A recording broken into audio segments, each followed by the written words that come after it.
10. Hello everyone and welcome to a Meta Monday analysis with me, Skari, your grateful host. This is a show I usually do for Patreons every Monday. I've decided to unlock the vaults and just kind of go over it. It's April, we're having some fun. We've got interaction with chat, so sit back, relax, and let's talk about the state of Warhammer 40k in today, as well as answering Patreon questions, which is what I do on the Monday show. It's patrons ask me questions and I answer them. Could be a variety of different topics or views. I'm Skari. Thanks a lot for tuning in. I'm really excited and I hope you enjoy the show. Yes, I also did play against Harlequins this weekend at a little tournament I went to. So start with that sort of story. I played a tournament this weekend. I took my Skari. It was a 16-person event. I ended up losing my first game into Harlequins and then got a bye, which then meant I wasn't able to really get as many points as I would have hoped from the game, only 70, which then means I won my next two and came in 5th. But the last two games were super fun, and I'm glad I stuck around, and even though some people were like, well, I can't win, so they left and went home. But yeah, Harlequins, they're pretty crazy. 80% win rate this week, and during the show, what I'm going to do is I'm going to pull up some stats for you that have been compiled by Jeremy, who's a member of Team Canada. And he's been doing this since early February, since the new Nachmund book was released. And he's been taking the data from the large tournaments from all over the world and compiling them into an easy, like a spreadsheet that is really cool to see. Hey, Michael Miguel, thank you so much for the super chat. Really appreciate it. That means a lot. Thank you. That's really awesome. Thank you very much. Usually Meta Mondays are just me talking to a camera, chatting to the patrons, but I really appreciate it. Thank you very much. But hello, everybody in chat. Thanks for hanging out with me. I know I'm the Archon, the crazy Archon, and Skari in like the perfect spot for me right now because it means I can like squeeze the juices out of the Skari in a good way and figure out like a puzzle how to play into the current meta, and I've got some really cool ideas which we'll be discussing later. But first, let's dive into some of the Patreon questions that we have, and then we'll dive in. And in the meantime, I'm going to let you kind of look at this wonderful picture right here, which is the faction versus faction win rates from this weekend at the large GTs. So what you can see here, while I go over some Patreon questions, you can find your faction and how they are doing win percentage-wise versus all the other factions that were present this weekend. If it's a green color, that means that you're doing well. If it's a yellow color, it means your faction is struggling into that specific matchup. And if it's red or orange, it means you're doing quite terribly. So you can kind of just see on this thing. Thank you, Jeremy, so much for putting all this together. Means a lot. Thank you for sharing this data and for letting me show people, because it's cool to see like color-coded like where your faction is in terms of especially into like specific one-on-one matchups. I think it's really cool to see as we go.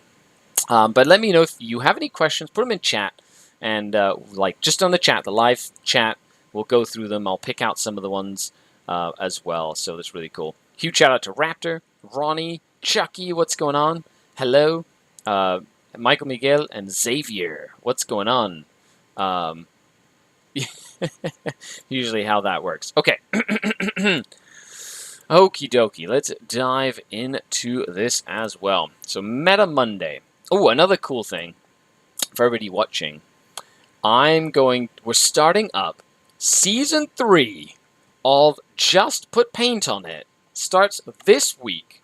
We are going to be doing the live streams Thursday and Friday on YouTube. So we're basically transitioning from Twitch all the way over to YouTube to make it easier for all of you to watch the shows, as well as for a place to have like a playlist where you can actually go back and watch a lot of the amazing guests that we've had. Tanya Gates, the War Mistress, and I have had. People like Mini Wargamer Dave, and Duncan Rhodes, and Andy Chambers, and all of these like names, because I did all the interviews on Twitch and didn't record them, they've gone. They're disappeared, and that annoyed me. So now we're just going to do it on YouTube, because why not? You know, it makes me happy inside as well. And I'm very excited. That's this Thursday, 11:30 a.m. Eastern Standard Time. Yeah. But there you go. So if you look at some of these crazy numbers that we're having in terms of the meta, there's some like crazy stuff that's happening in the current meta right now.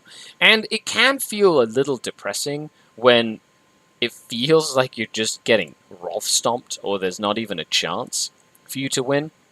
You know, I felt like I could have won my Harlequin matchup. I just made a few mistakes, and the Harlequins were a lot more forgiving, so it was very hard for me to sort of like claw my way back into that game. And at the end of the day, I was bested. So, okay.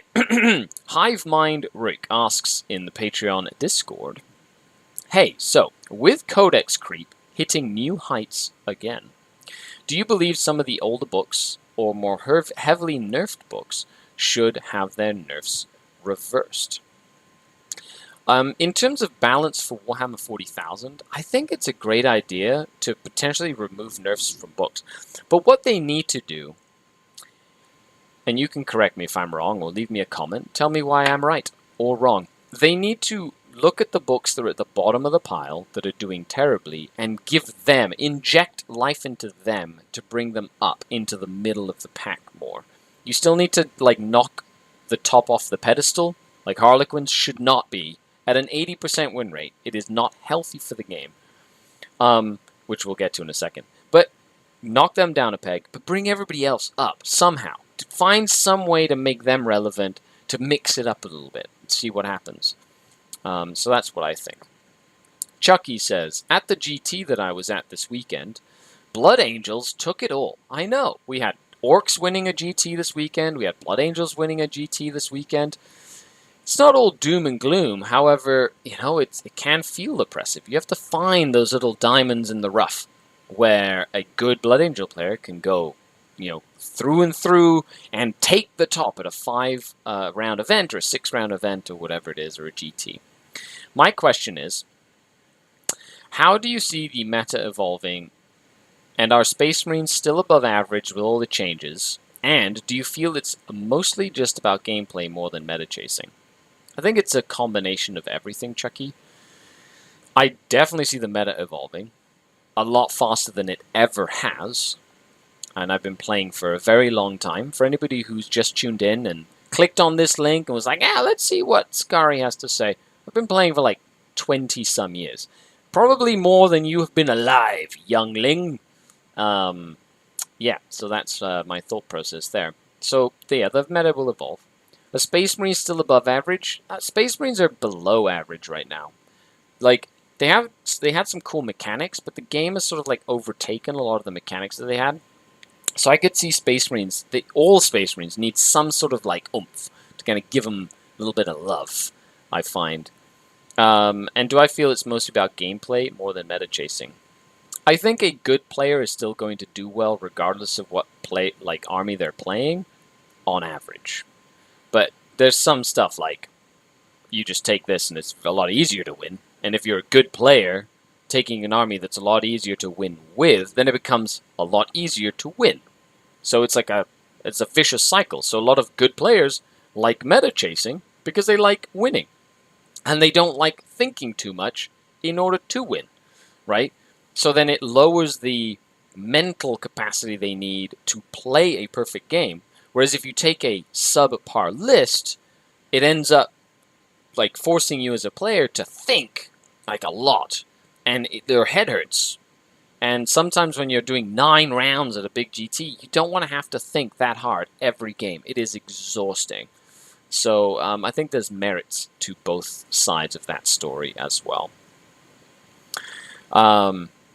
They gave guard rules that didn't address the problems with guard, says Tanya. I agree. That was with the Cadian stuff. They're fun to play, but it doesn't fix the ultimate issues that guard have. Seems like they don't know how to boost failing factions. Correct. They want to sell a new codex, Tanya. That's what they want to do. That one GT actually requested people don't bring the most broken lists. Oh, interesting. And that's another thing. You can have comp where you, as a TO, can be like, hey, everybody wants to have a good time. don't bring the stupid stuff. Please. For the love of everyone who wants to come and play games, play something fun. I could see that. Idaho, the Orcs one. Okay, so an event, the Orcs one. Cool. Hola, Mariano Fuentes. Un saludo desde Canadá. Muchas gracias. Un paisano igual, mexicano. Perfecto. Ojalá te estás divirtiendo viendo el video. El video, órale. Que me sueno muy gringo porque mi español está agringado. Una disculpa. Raptor says, I think a little bit of love in the points department can fix most of the Space Marine stuff. Okay, fair enough. I think points is always like a tricky thing to mix and match, you know, because you either overpoint or underpoint, you know, and then it's like, well, what are you doing at that point? Jasper says, if Space Marines gets an oomph, my Dark Angels could really do well, because they're pretty close to being good now. Dark Angels have really cool mechanics. Of course they do. Thinking too much to win is very rough. Yeah, exactly. Thinking a lot to be able to win means you're going to make mistakes more often. So it's always like a fine line you're walking around there. Saludos desde Argentina. Hola. Un saludo a todos los hobbies de habla hispana. Really? Really, Poncho, dude? I know, right? It sounds terrible. Mi español solo puedo practicar con la familia aquí en Canadá.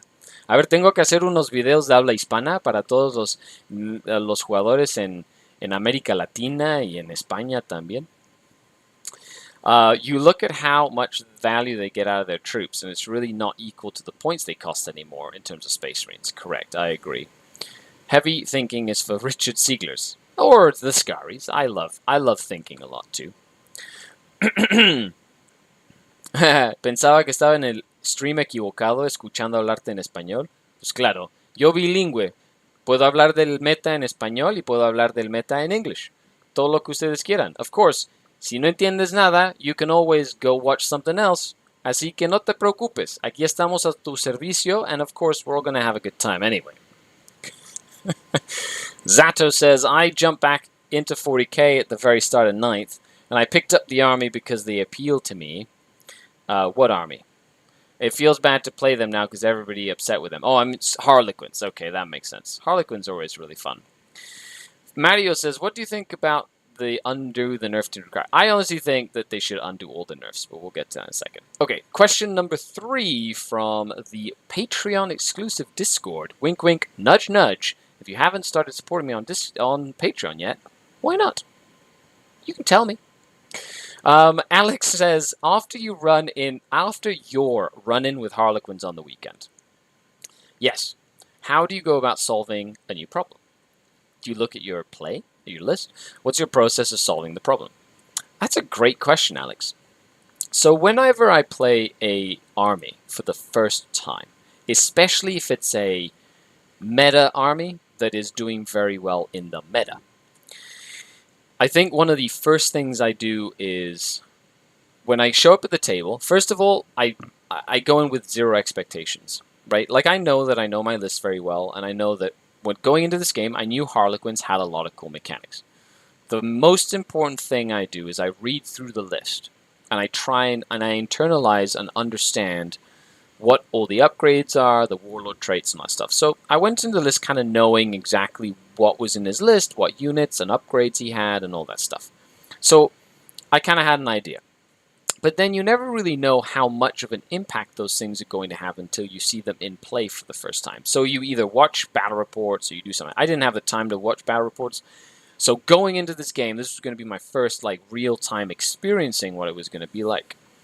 And that's it. That's what I do. Number one is I experience it.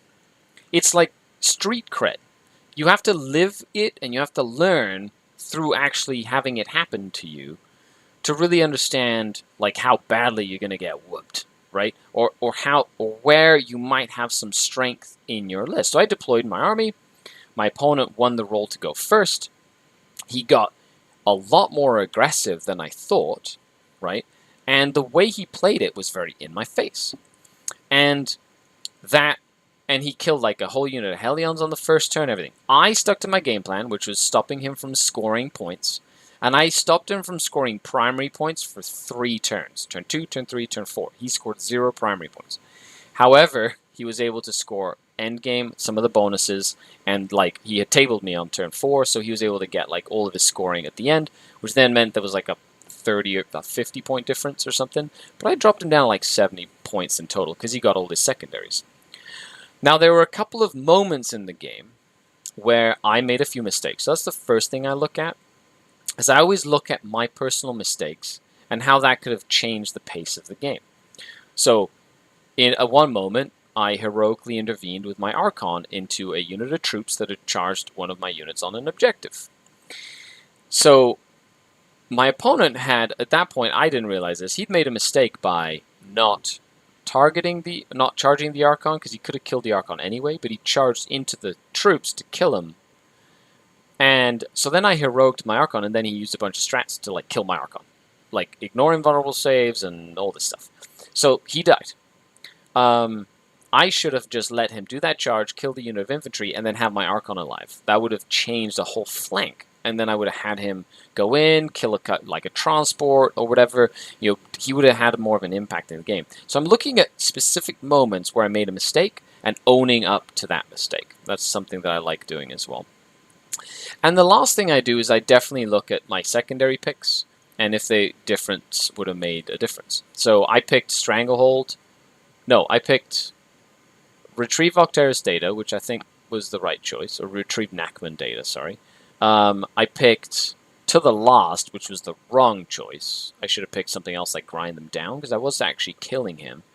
And then I picked, I think it was Herd the Prey, which I shouldn't have picked. I should have picked anything but Herd the Prey, because he was everywhere and all over the place, and that was just like bad picking on my part. So I picked 2 terrible secondaries.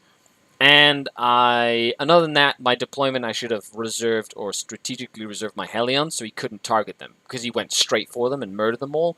And how aggressive he was meant that if I would have reserved my Hellions, he couldn't have come close to my deployment zone without fear of the Hellions jumping on my board edge and like charging the stuff that he got aggressive into my lines with. So I learned from that. And then the next time we play, I'm not going to make those mistakes again. And I will have a much better understanding of how my list does into that matchup specifically. Okay, so I hope that helps, the thought process. It's a little bit long-winded there as well. Raptor says, I love your lists. You can tell a lot of love for the whole faction goes into your list-making process. Thank you, I appreciate that. I like that question. I think the numbers might be a tad skewed because people really underestimated the Eldari Codex as a whole. True. Picking secondary is such a huge part of the game. Oh, 100%. And I just messed that up. Because I did it too quickly. I didn't really visualize what was going to happen in the game, and that was my mistake. Okay, so that's some of the questions that we had from the Patreons. Of course, if you'd like to have your question answered every Monday, if you're a patron, you get a chance to either on the Patreon page or on the Patreon Discord, where we have like over 250 people, 260 patrons, and it's a really awesome community. We even have a Minecraft Discord. Okay, we're like totally rad and into what kids like.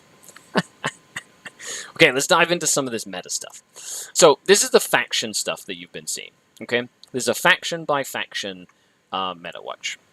So, and of course, huge shout out once again to Jeremy, who has been compiling all this information since early February. So thank you very much for all that good stuff.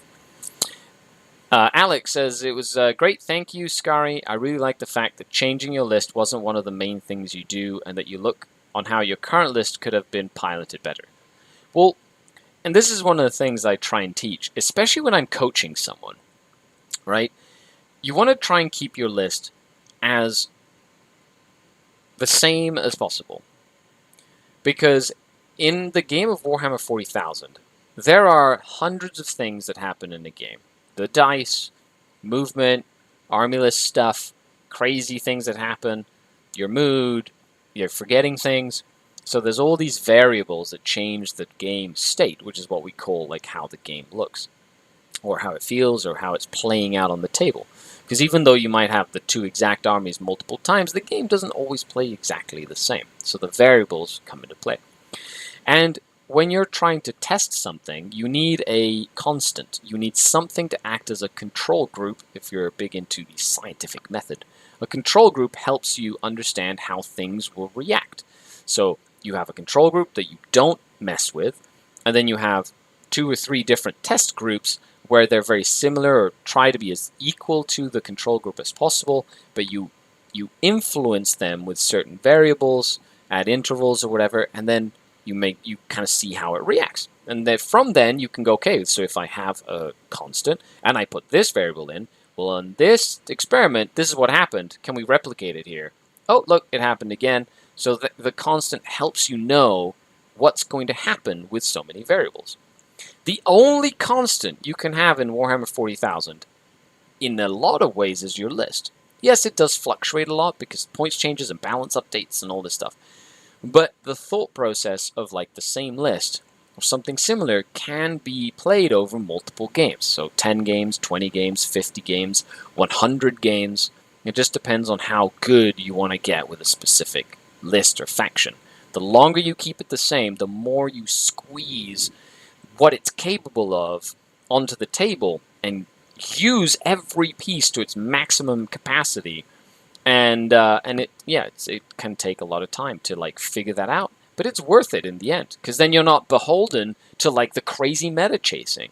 I hate meta chasing. It like drives me crazy. Not that I hate when people do it. I physically can't do it. I like to paint. I like to collect. I like to build stories or that sort of thing.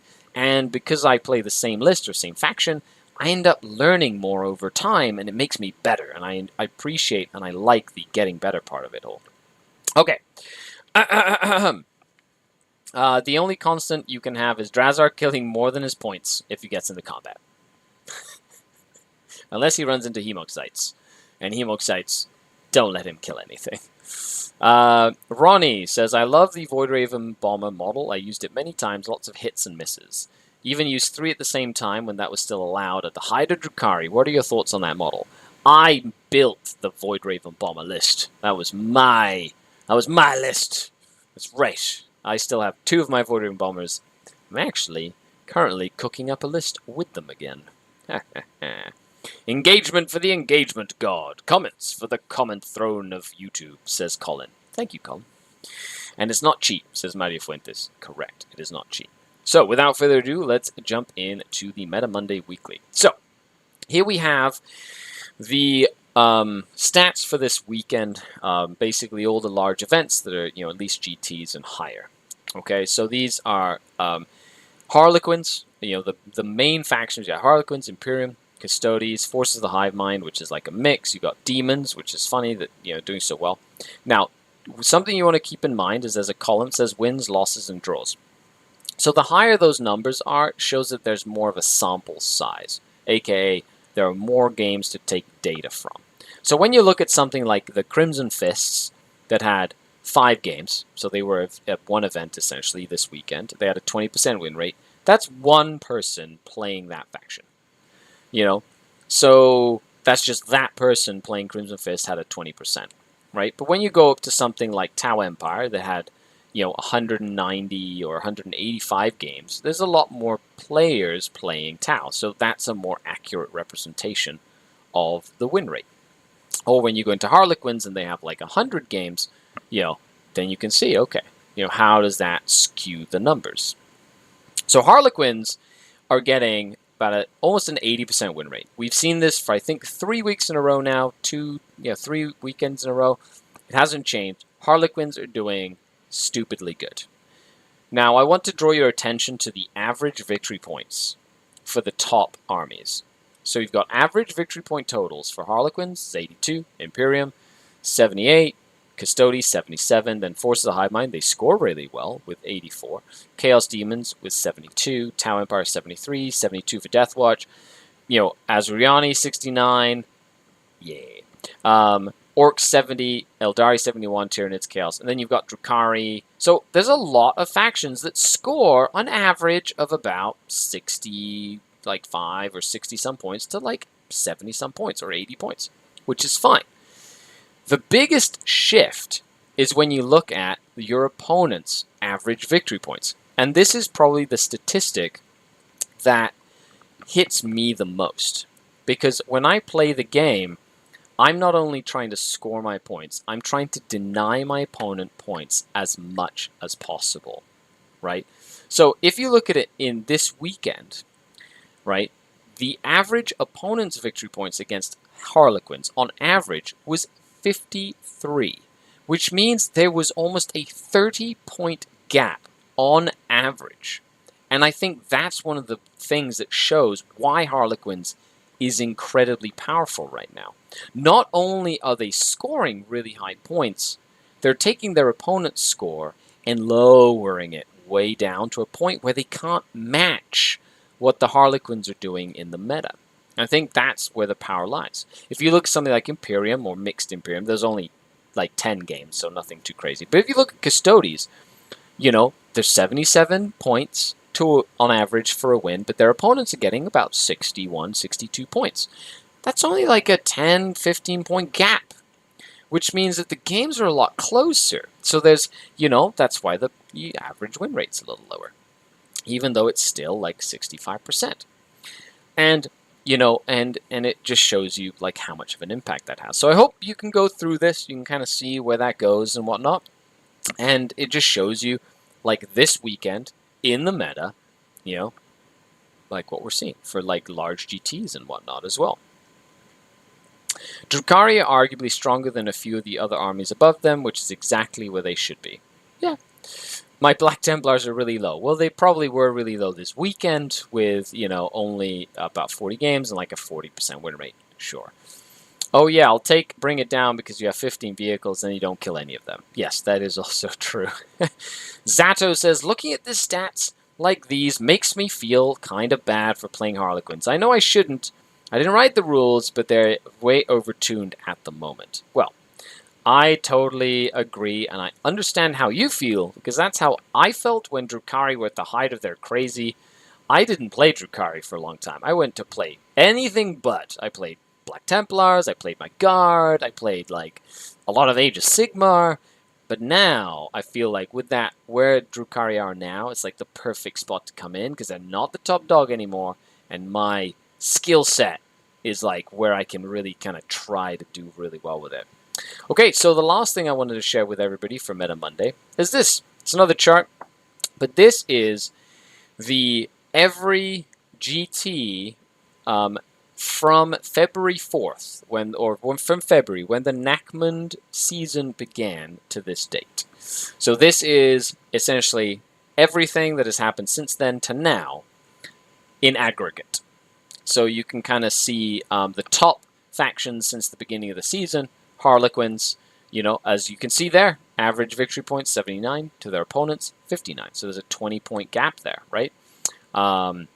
Custodes sitting healthily at number 2 with only, you know, a 15-point gap between top and bottom. Tau Empire hits hovering in that 3rd spot with Eldari, like a mixed Eldari sort of force, also hovering in that 55% win rate. Tyranids and Drukhari close at the top there in that top mix, which is perfect. That feels good for them. I feel like it's the best place to be. Forces of the Hive Mind, Chaos Demons, you know, being able to win a decent amount of games. Azuriani, Craftal sitting at like a even 50-50 with Genius of the Occult, Orcs, Chaos, and Mechanicus, and Knights, Grey Knights, and then Knight Renegades, and yeah, so like in that 47 to some % win rate.